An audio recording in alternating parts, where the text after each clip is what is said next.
జల్ జంగల్ జమీన్ అని నినదించిన తెలంగాణ ఇప్పుడు మరోసారి భూముల కోసం పోరాట రూపం సంతరించుకుంటుంది. రేవంత్ సర్కార్ రాక్షస పాలనలో రైతుల భూములకు ఎసరొచ్చింది. మొన్న దిలావల్పూర్, నిన్న లగచెర్ల, నేడు జోగులాంబ గద్వాల జిల్లాలోని రాజోలి పెట్టుబడిదారుల కొమ్ము కాస్తున్న రేవంత్ సర్కార్ కుట్రలపై రైతులు జంగ్ సైరన్ మోగించారు. బీఆర్ఎస్ పాలనలో నెలకొన్న రైతు రాజ్యం నేడు రాబందుల రాజ్యంగా మారింది. కంపెనీల ఏర్పాటు కోసం పేద రైతుల భూములపై కన్నేసింది రాకాసి రాజ్యం. అందుకే కడుపు మండిన రైతులు సర్కార్పై తిరగబడుతున్నారు.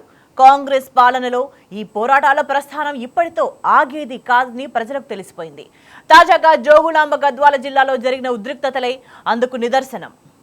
రేవంత్ సర్కార్ భూ దోపిడీ కుట్రలపై తెలంగాణ నిప్పు కణికలా మండుతుంది. మా భూములు మాకేనని రైతులు తిరగబడుతున్నారు. తాజాగా ఇథనాల్ ఫ్యాక్టరీకి వ్యతిరేకంగా జోగులాంబ గద్వాల జిల్లా రాజోలు మండల ప్రజలు పోరుకు దిగారు. పెద్దధన్వాడ గ్రామంలో ఇథనాల్ కంపెనీ ఏర్పాటును వ్యతిరేకిస్తూ పెద్ద సంఖ్యలో రైతులు ఆందోళన చేపట్టారు. గుట్టు చప్పుడు కాకుండా పనులు ప్రారంభించేందుకు కంపెనీ ప్రయత్నించడంతో రైతులు ఆగ్రహంతో తిరగబడ్డారు.